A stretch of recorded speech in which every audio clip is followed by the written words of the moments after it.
welcome to today's dating and relationship clinic.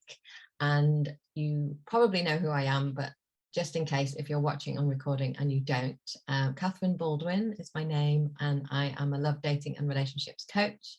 I'm the author of How to Fall in Love, which is the book you can see just behind me. And I host workshops and group courses and retreats, and I do have a wonderful retreat coming up in October in Turkey called the Love Retreat for women, and I have a group course starting in September called Laying the Foundations, also for women, and I have a dog who's not settled yet. I also, and this is part of my story and important to mention, I also have a husband, and I didn't have a husband in the past. I had lots of unhealthy dating and relationship patterns, and I dated unavailable people.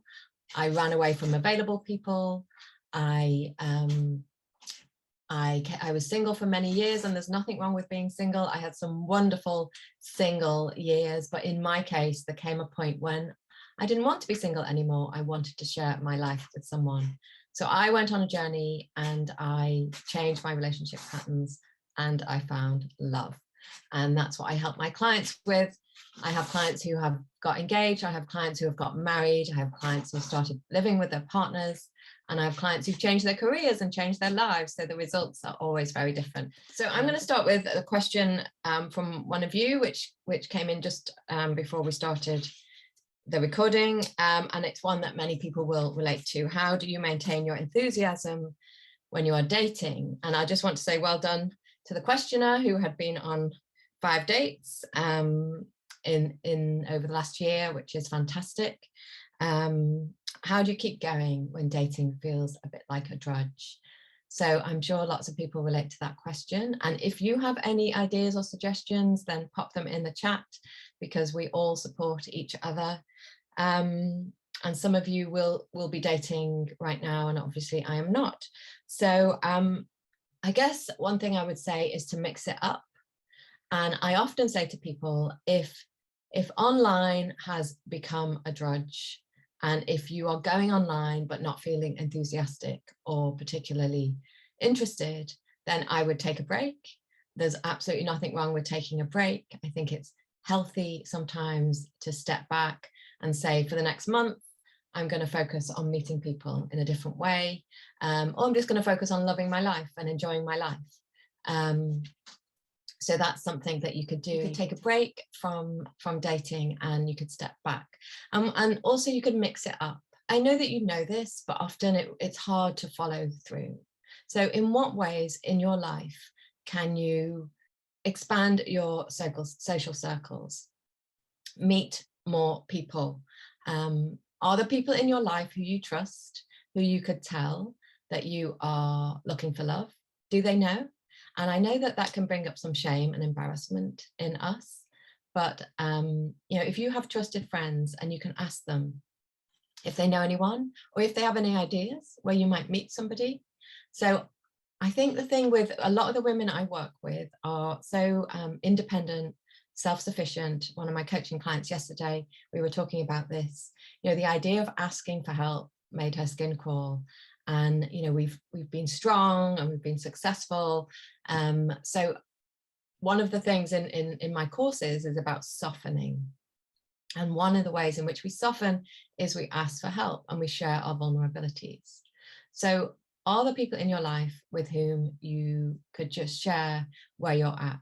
Another thing would be to make sure you've got some buddies on board, some friends who are in a similar boat, and which is why I love working in groups, because we support each other and we encourage each other.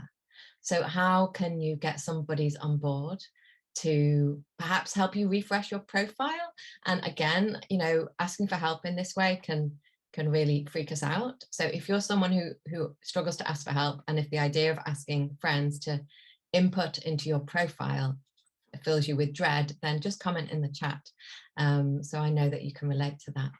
But how can you reach out to others and get them to to put some input into what you are doing, so that you're not going it alone. My whole thing around dating and relationships is to not go it alone. And just look around and ask yourself, am I sharing this journey with anyone, this dating journey? Do I have someone by my side? Do I have a buddy? Do I have a friend? Do I have a coach? Do I have someone I can reach out to? Because I imagine that some of you who are watching this are doing it on your own. And it's hard. It's really hard. So how can you bring in some support? And then I would probably put some boundaries. If I'm feeling like it's a drudge, I would put some boundaries around my dating. So I would put some positive boundaries, like I'm going to encourage myself to engage with somebody once a week, but I'm not going to spend hours. I'm going to spend half an hour or 1 hour a week, or I'm going to look at it between 5 and 7 in the evening. So I would put some healthy boundaries, a boundary that encourages you to actually take part, and then a boundary that prevents you from spending too long in that arena, so you start feeling disappointed and downhearted. But I would mix it up, get support, take a break if necessary, ask for help, ask people to look at your profiles, put different pictures up, perhaps tell a different story about yourself, obviously an authentic one, but perhaps come at a different angle. And I don't know, if we can approach life as play, so many of us take things very seriously. I definitely do. So if we can be playful in our approach to life, work, dating, so how can you be playful? And that could be, challenging yourself to send a message to someone whom you wouldn't normally approach. Could be suggesting a different type of date. But also, I often say, make sure there isn't a long period of chat online. I know this is hard if we don't live near each other, but I would always try and move offline, go offline as soon as possible. And the first step could be Zoom call, obviously, but try and get offline as soon as possible, so you actually have some fun. Hopefully you have some fun. So you line up something that you enjoy doing, and then you get somebody to come and do it with you. So I'm going to move on, but if I have any more thoughts, I will share them. There was a question. Thank you. I'm glad that was helpful.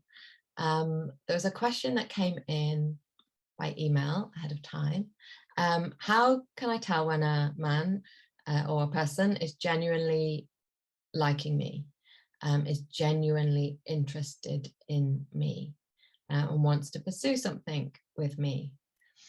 I would again bring this, often my answers come right back to our foundations, come right back to our intuition. So I would say that if a person is showing interest, showing up, being consistent, suggesting things to do, asking questions about you, I would suggest that they are interested in you. And remember, all you need to know is whether you want to see that person one more time. And all you need to know is whether that person wants to see you one more time. You take it step by step and date by date. This isn't about thinking, is this person so interested in me that they might propose? This is about thinking, do I want to see that person again? And does he or she or they want to see me again? Another thing is, I would check with your self-esteem and your self-love. Often we undervalue ourselves and don't believe in ourselves. So you might be somebody, gosh, I used to think this. You might be someone who deep down or deep in your subconscious has a narrative that says, why on earth would anyone be interested in me? There must be something wrong with them. And if you share that, just pop it in the chat so I know I'm not alone with that. But I remember when I was dating, and on the surface, there wasn't anything wrong with me. I was, I had a good social life. I was a good person. I was a nice person. Someone can relate to that. I looked okay. I I kept relatively fit and healthy. You know, on the surface, there wasn't anything wrong with me. But when guys, particularly ones that I really liked or was interested in, when they showed me interest, I would sometimes think there must be something wrong with them. And that's because I have a wound. Okay, so someone else can relate to that. Thank you for sharing. That's because I, and perhaps you, have a deep wound in your subconscious that makes you question your lovability, how lovable you are, how desirable you are, whether you're a good person. And, you know, that wound comes from numerous places, depending on our unique circumstances. It could come from a parent who isn't able to emotionally attach to you. So you don't get your normal, natural, healthy needs met. And therefore, because when we're children, we think the world revolves around us, and therefore we assume everything is our fault. We think there's something wrong with us when the parent can't give us what we need. So that's one example. So perhaps a parent wasn't able to emotionally attach to you, and that is my experience. Perhaps a parent left, walked out, not necessarily on you, but walked out on the family, and you as a child who thinks the whole world revolves around you, you think that it was your fault and that there's something wrong with you and unlovable about you. And I have that experience too of a parent leaving. So these wounds happen when we're very young. Often we don't have the processing tools or mechanisms to understand what actually happened. And usually the people around us, often the people around us, don't have the tools to help us to process what happened. And you know, I'll share this equation, which has been very helpful for me. As children, we all undergo stress. So stressful things happen in our lives. But we can endure stress and actually overcome moments of stress if we have relational support around us. So if we have good relationships. For example, say a parent leaves and that is a moment of stress, but around you, you have really good relationships. You have another parent, and you have aunties and uncles, and perhaps you have siblings, and everyone is able to give you the message that it's not your fault, that we're going to be okay, that disaster hasn't happened, that you are still lovable. And those relationships mean that that stressful situation is a stressful situation and nothing more, and you overcome stressful situations. If you think about children, refugee children who come with their parents on a boat, come here, they've had a very stressful situation. But if their parents are with them in the boat saying, it's okay, we're all in this together, this is meant to happen, we'll be safe, I've got you, then it's a stressful situation. But without relationship, a stressful situation equals trauma. So if you don't have relationships around you when you're undergoing stress that can help you to process that stress, then it equals trauma. So stress plus relationship equals stress. Stress without relationship equals trauma. It's a mathematical equation. And what does trauma do? Trauma stores itself in our bodies and in our psyches and in our subconscious. And then we find mechanisms and responses to respond to trauma, primarily fight, flight, freeze, or fawn. So we fight, and I can fight. I have been known to fight my partner, my husband, by sort of criticizing or judging. Flight is like super busy, always working, adrenalizing, rushing, like being flighty. Freeze is when we're kind of stuck and we don't know what to do, and that might happen with dating, that might happen in relationships. We can't move forwards, we can't move back. And fawn, when we're people pleasing and undervaluing ourselves and lying down and people can walk all over us. So there are stress, our trauma responses, and you might recognize yourself in some of those responses. So this is quite a big answer to a question. I've almost forgotten the first question. But what I'm talking about is the wounds that many of us carry about how lovable we feel.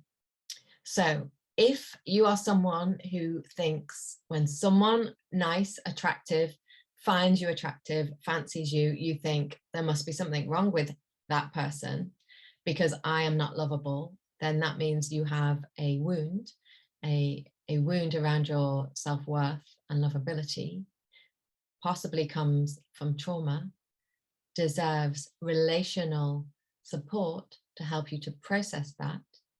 That's why we work with therapists. That's why we work with coaches. That's why we have, I work with my clients. I provide the supportive relationship. And in groups, in group work, you provide the supportive relationship to each other. And those relationships help you to heal your trauma. And going back to having enthusiasm for dating, if you have relationships around you, buddies, good friends, supportive people, then they can help you to face your fears, get over the blocks, find your enthusiasm. So I come back to the point I often say, which is don't do it alone. You don't have to do it alone. And dating alone without support is can be really challenging and doesn't always yield the results that we want. Let me just see what we have in the chat. So someone says they think that about people wanting to be friends with them, like why would they want to be friends with me?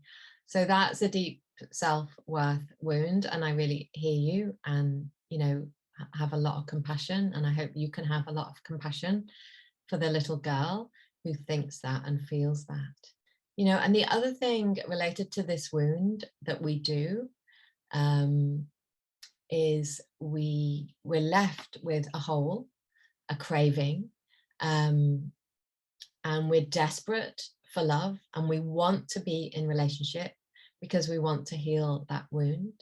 But when we get anywhere near relationship, we're terrified because our experience of relationship hasn't been a good one. We might have been left or abandoned. And then that's how we get into the push-pull cycle. So I want to be in relationship. I'm desperate. I have this big wound, but when I get near it, I'm terrified. I need to get out. I need to run away. I push people away. Why on earth would you want to be with me? I'm going to sabotage this so that you don't come anywhere near me, because I know what relationship feels like. It feels like hurt. So that's something that we do, and that's how we get into the push-pull. And again, this, we can heal this. We can heal this with relational support, with relationships with other people to begin with. So, I would suggest you heal it as best as you can first before you go dating. Because what happens if we go dating when we're wounded is we end up having unpleasant dating experiences, getting hurt, hurting others, and never want to do it again. And that's a real shame, because we want you to have positive dating experiences. So if you have any questions or comments about what I've said, or if you can relate, please drop a message in the chat. I'm going to move on to another question. There's a question I would love to answer, which comes up a lot. And, I guess that the idea of being ghosted is kind of more a modern day dilemma, but it's similar to being left, to being rejected, to being abandoned, to being mistreated, to being pushed away. Yeah, why do I keep getting ghosted? So people sort of disappear online. Why do I get left? Why do I get rejected? Why do I get abandoned and mistreated? Why don't people value me in that dating and relationship experience? If this is your experience, please let me know. But this comes up a lot, often on social media when I do my videos. And what I would love to get across is I believe that we get ghosted or mistreated or undervalued or rejected or left because at some point in the dating journey, we have compromised ourselves. We have compromised our values. We have compromised our worth.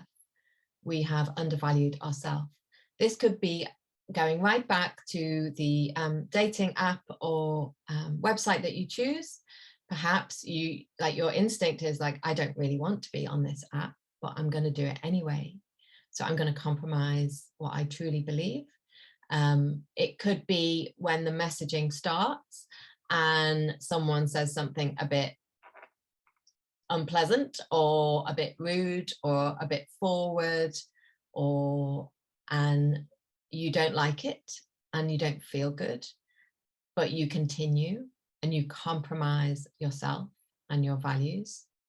It could be you go out on a date and something happens on that date and you feel undervalued or mistreated. And I was looking at a questionnaire from one of my clients the other day. A series of incidents in a relationship where she was undervalued by the man, that he did a series of things over time. And she compromised the first time, she compromised the second time, compromised the third time. And then at some point the relationship goes wrong, or he leaves us, or something like that happens. But ultimately we can trace it back to the moment in which we let our values slip and undervalued ourselves. Now there's a delicate balance to strike, because we don't want to rule everyone out. We don't want to be really judgmental of people and run away from them. So this is a delicate balance, but I would say trust your intuition, trust your truth, because I believe that and please tell me if you think you know. I believe that when you are compromising yourself. I think because I have done it too. I have known when I've been compromising myself. I just haven't wanted to hear it because I've been so keen and desperate for love, relationship, connection, work. When we compromise ourselves, it doesn't go well generally. So if you can recognize yourself in that description of compromising yourself, I'd love to hear from you. And I always say, just trace it back. It's always about looking at our part. We can blame everyone else as much as we want, but we can't change them. We can't change those people. We can't do anything about what they have done other than set boundaries so it doesn't happen again. But we can change ourselves. So anything that happens in your life or in your dating experience or in your relationship journey that doesn't go as you would like it to go, or that leads to hurt or rejection, then just trace it back. Trace it back to a message or a conversation or a moment when you compromised yourself. And I believe that you will find moments when you compromised yourself. And then you ask yourself, why? Why did I compromise myself?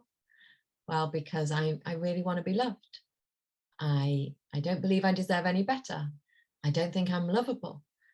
I'm used to this. This feels familiar. Someone mistreating me, abandoning me, leaving me, speaking in a way that I don't like. This is familiar, therefore it's safe.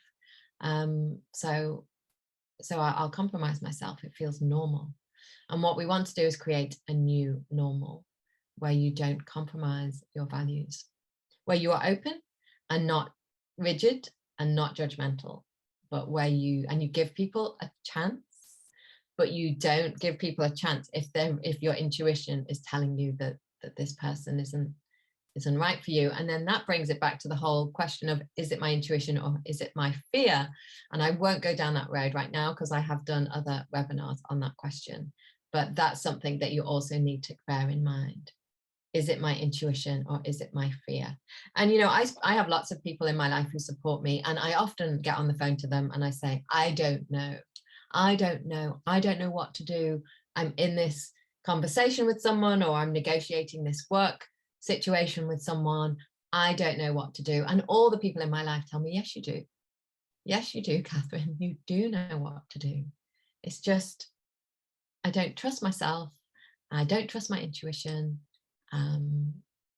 And we have to develop that trust in ourselves and that belief in ourselves and that belief in our intuition. And I actually do believe that I do know what to do in all the situations. It just takes a lot of courage to do it. And I imagine it's the same for you. So there's a question: when being ghosted, does it say more about the ghoster than about you? So don't take it to heart. Absolutely. I think it says more about the ghoster than about you. And it depends at what stage in the conversation the ghosting happens. So it probably is, well, it is, if they're ghosting, they can't maintain a normal, they can't say goodbye. They can't say this isn't working for me. So they're not, so they're very timid and not able to have an adult conversation. So it says a lot about them. But what we want to learn from is also what it says about us. So depending on at what stage you are ghosted, it's about, where did I compromise myself? Did I compromise myself? Did I set myself up to fail? Did I set myself up to be ghosted? And then learning from that and doing it differently next time. There was a question on my reel today on Instagram, which got 11.4 thousand views. So I think it hit a bit of a chord. It was about dating with a craving, which is one of my specialist subjects. And the question was, how do you get over trauma, divorce, based on an abusive relationship? And this is a really big question, but I'll start by saying self-compassion, self-forgiveness is the first step. Self-love, because you've been through a traumatic, difficult, painful experience. Getting lots of support.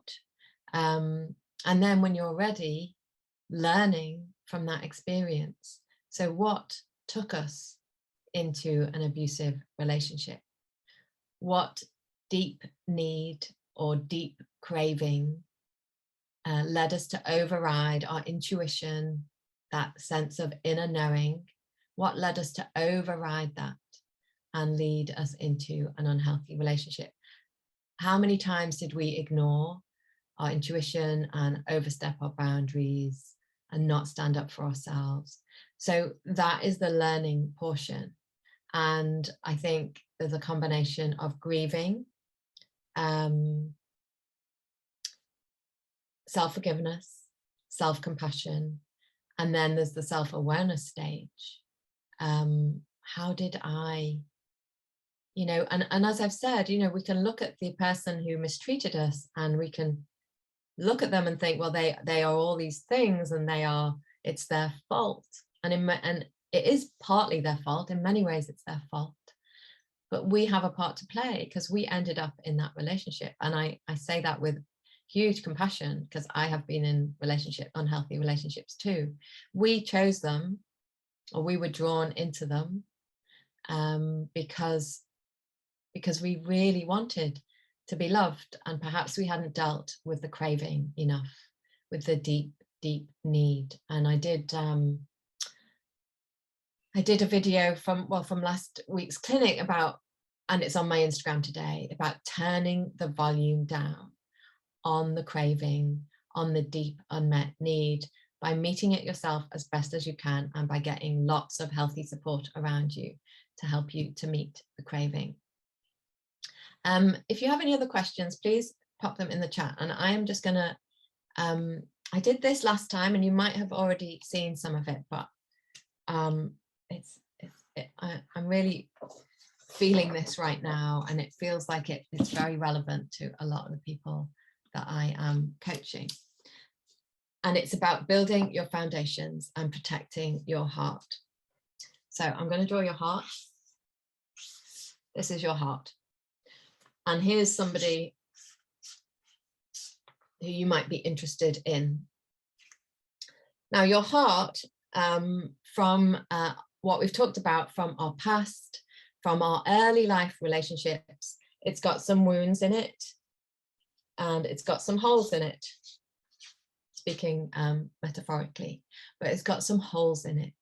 It's got some missing needs and wants. So perhaps attention, affection, to be seen, to be heard, to be loved. There's all these wounds. And what happens is with these wounds, we desperately want to meet those needs and heal those wounds. So we dive into a relationship with this person. And sometimes we dive right in. And because we're wounded in relationship, what we often do is that once we get close to this person is we dive out again, and we either run away or we sabotage or we look for reasons why we wouldn't want to be with that person. So this is the push-pull that I've talked about. We rush in, we rush out, or we hover somewhere in the middle, because when we're wounded in relationship, it's excruciating to be in relationship and it's excruciating to be out of relationship. So we get stuck in the middle in that really horrible ambivalent phase, which I have experienced. So I don't know what to do. I don't know whether I want to go in or out. And we need to heal these wounds. And the way we do that, so if you see my heart here, it's sort of suspended on the page. And what we want is we want our heart to be really supported.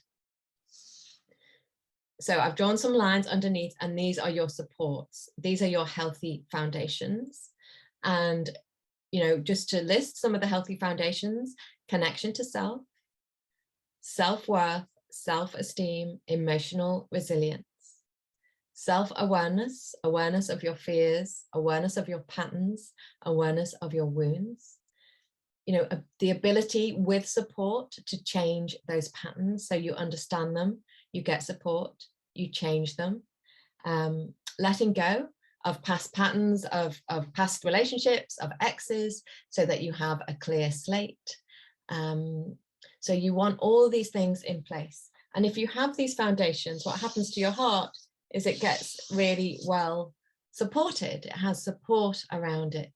And you are able to set boundaries around your heart, but not walls, because we don't want to block people completely, but we do want to set healthy boundaries.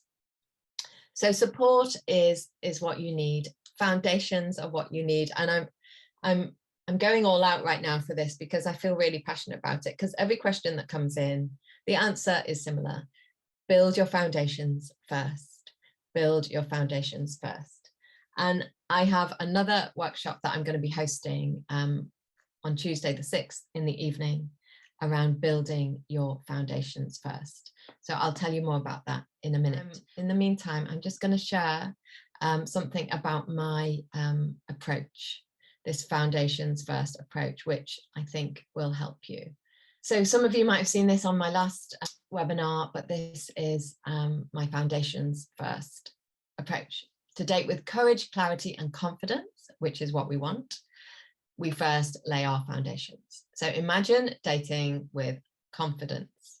So not with that sense of I'm not lovable, I'm not worthy, but with real confidence in who you are and what you can offer and what you want. Imagine dating with clarity, which is I know the person I'm looking for, I know my values, I'm clear on my boundaries. And imagine dating with courage. And courage is very important. So courage to overcome the blocks and the obstacles and all those fears that we have: fear of commitment, abandonment, rejection, being seen as not worthy, being seen as not lovable. All those fears, we need courage to get over those. So we lay our foundations first. And I do this process with how does that work? I do this process with, well, I have done this process myself, which is why I'm showing you this picture. I used to experience everything that my clients experience, long periods of singleness, some of which were happy times, and then I just was over it and wanted a partner, confusion, ambivalence, being rejected, being hurt, hurting people, making the wrong choices, getting into relationships, getting stuck in them, needing to get out, hurting people, judging people, criticizing people, running away from people. I did all of that, and then it changed, and I got married, and I am in a healthy relationship. And I am delighted to say that some of the women I have worked with, and this year I've had quite a flurry. I've had 2 marriages and 1 engagement. So Anne and GA, they are both married now. And if you see what Anne says about, she had support from me about not running away in fear from the relationship that she is now in and the man to whom she's now married.